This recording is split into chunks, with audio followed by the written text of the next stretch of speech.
চলে এসেছি রান্নাঘরে আপনাদেরকে সাথে নিয়ে। আজকে তৈরি করে দেখাবো খুব সুন্দর একটা জিনিস, চপ। চপ তো খেয়েছে, কিন্তু আজকে যে চপটা তৈরি করে দেখাবো আপনারা খেলে ভুলতেই পারবেন না। একদম অন্য রকম, অন্য স্বাদ, দেখতেও বেশ সুন্দর লাগবে। সাথে থাকুন আর দেখে নিন। আজকে আমি তৈরি করব এই লঙ্কার চপ। তো এই লঙ্কার চপ তো আপনারা অনেক দেখে থাকবেন, আমি যেটা করব একটু অন্যভাবে। তো সাথে থাকুন আর দেখে নিন কোথায় একটু আলাদা।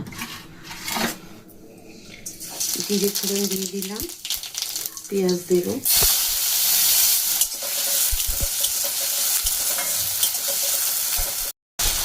সাথে নারকেলগুলো দেবো।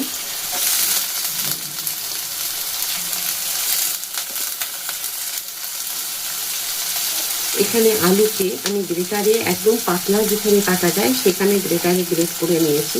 আমি সেদ্ধ করে করছি না, এটাই হবে একটু আলাদা।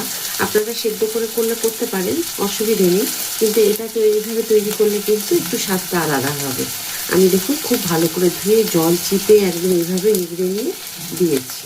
আর যেটুকু জল আছে এটা একটু ভাজতে কষাতেই কিন্তু সেদ্ধ হয়ে যাবে। তো এইভাবে একবার তৈরি করে দেখবেন, ভালো হয় খেতে।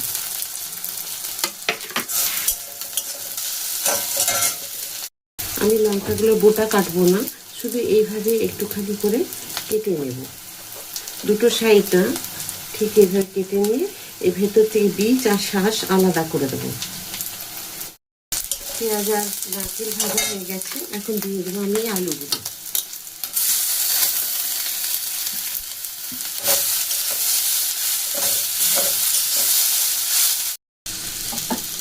এখানে রসুন, আদা আর পেঁয়াজ আমি বেটে রেখেছি, সাথে দিয়েছি একটু জিরে গুঁড়ো, ধনে গুঁড়ো। আমি একটু নুন দিয়ে দেবো, একটুখানি হলুদ দিলাম।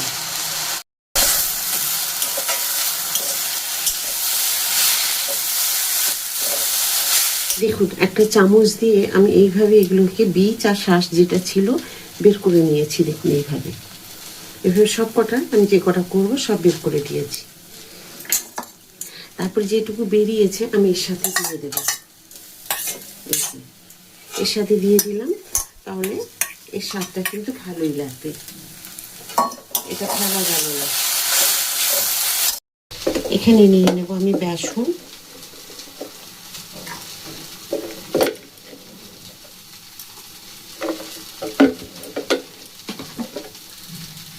বড় চামচের 2.5 চামচ নেব। বেসনে একটু দিয়ে দেব, একটু জোয়ান দিলাম, একটু কালো জিরে, চামচ বেকিং পাউডার, তো নুন।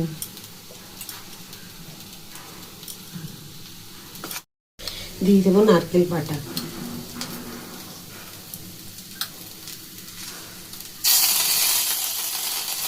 এই নারকেলটাকে আমি একটু বেটে রেখেছিলাম।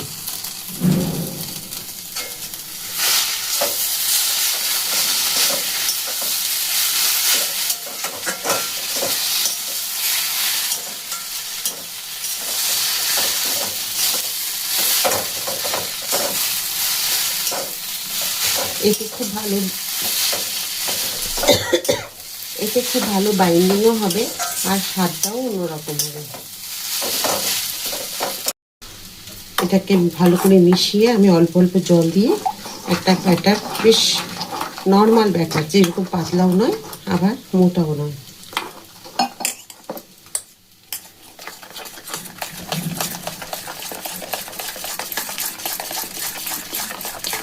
আলুর এই স্টাফিংটা রেডি হয়ে গেছে, পুরটা চপে। তো এটাকে আমি একটু আলাদা জায়গায় ঢেলে আমি এখন ঠান্ডা করে দেব।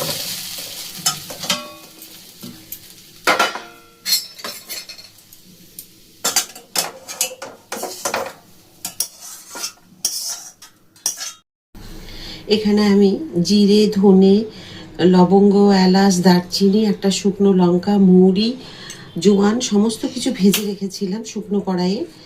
তো তার থেকে আমি এইটুকু দিয়ে দিলাম।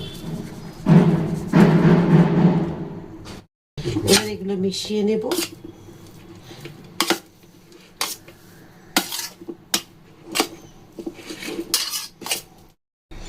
এবার দেখুন এইভাবে ফাঁকা করে আমি যে কটা করব তার মধ্যে এইভাবে লঙ্কার পুর দিয়ে দেব, খুব বেশি দিলেও ভালো লাগবে না, মোটামুটি যেরকম দিলে ভালো মানে মুখে আসবে সেরকম দিয়ে দিতে হবে।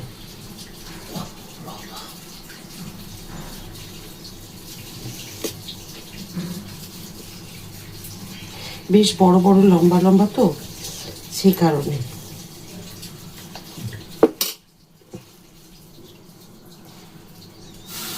এইভাবে আমি সবগুলোকে রেডি করে নেব। মশলা ভরে দেখুন সবগুলোকে রেডি করে নিয়েছি। এবারে আমি বেসনে চুবিয়ে এগুলোকে ভাজবো। তো দেখুন পুর ভর্তি ভর্তি করে আমি আলুর পুর দিয়ে দিয়েছি।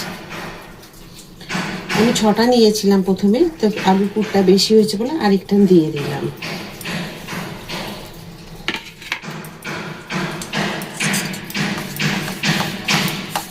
এখানে বেসনের ব্যাটারটাকে রেডি করে নিয়েছি। 1 চিমটি দিলাম খাবার সোডা।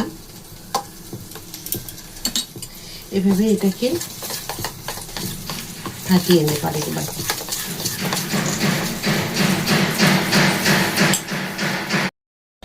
লঙ্কাগুলো এত বড় বড় যে এইভাবে বাটিতে ডুবছে না, তো সেই কারণে আমি কি করছি, এইভাবে নেব আর এইভাবে দেখুন দিয়ে দিলাম।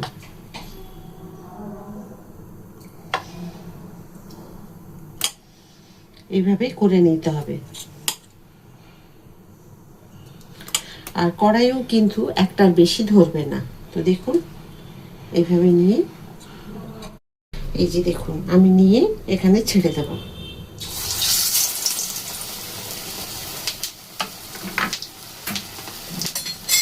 এবার হাতা দিয়ে আমাকে তেলটাকে এইভাবে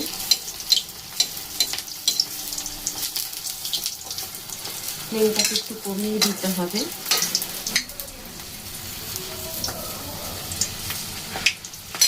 এত বড় বড় একসাথে দেখুন ভাজতে, একটাকেই ভাজতে কি অসুবিধা হচ্ছে। আপনারা চাইলে কেটে ভেজে নিতে পারেন, মাঝখান দিয়ে এইভাবে একটা কেটে ভেজে নিতে পারেন।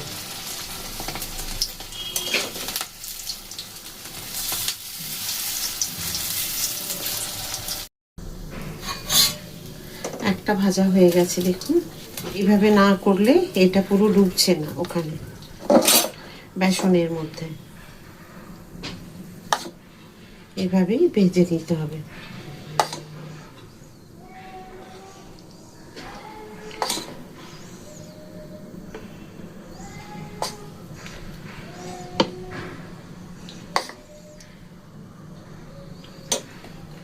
এই যে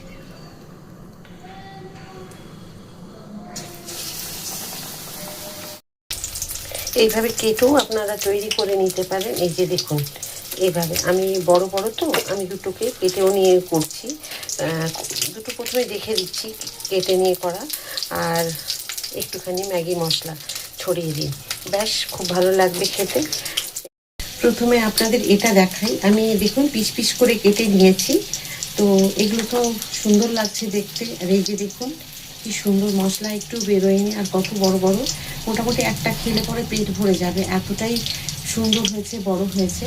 তো এটার মধ্যে সস দিয়ে খাবে বলে এটা আমি এখনো সস ঢালিনি। আর আর এখানে আমি কাসুন্দি নিয়েছি, ওটা সস দিয়ে খাবে, এটা কাসুন্দি দিয়ে। তো কেমন লাগলো আজকের এই লঙ্কার চপ? আমি যে পুরটা যেটা তৈরি করেছি, চপের ভিতরে যে স্টাফিংটা দেবো সেটা একটু আলাদাভাবে করেছি, আশা করি আপনারা দেখলে বুঝতে পারবেন। তো এইভাবে তৈরি করুন, মুখের স্বাদ সকলেকে একটুখানি পাল্টে দিই। চপ তো একঘেয়েমি আমরা যেরকম করি সেটা তো আলাদা, আর এটা একটু আলাদা, খেতে কিন্তু খুব ভালো লাগবে। আপনি এই রকম ধরনের পুর দেওয়া এত সুন্দর করে বাড়িতেই তৈরি করতে পারবেন মনের মতো করে। কোথাও গিয়ে বাজারে আপনি কিনলে এই ধরনের পুর পাবেন না, তাই বাড়িতেই আমরা সব তৈরি করে খেতে ভালোবাসি। এইভাবে তৈরি করুন, আর প্রত্যেকটা ভিডিওর সাথে আপনারা থাকুন এইভাবে নিত্য নতুন রান্না দেখার জন্য। আবার একটা নতুন রান্না নিয়ে আপনাদের সকলের কাছে আমি চলে আসবো। সবাই খুব ভালো থাকুন। রাধা রাধা।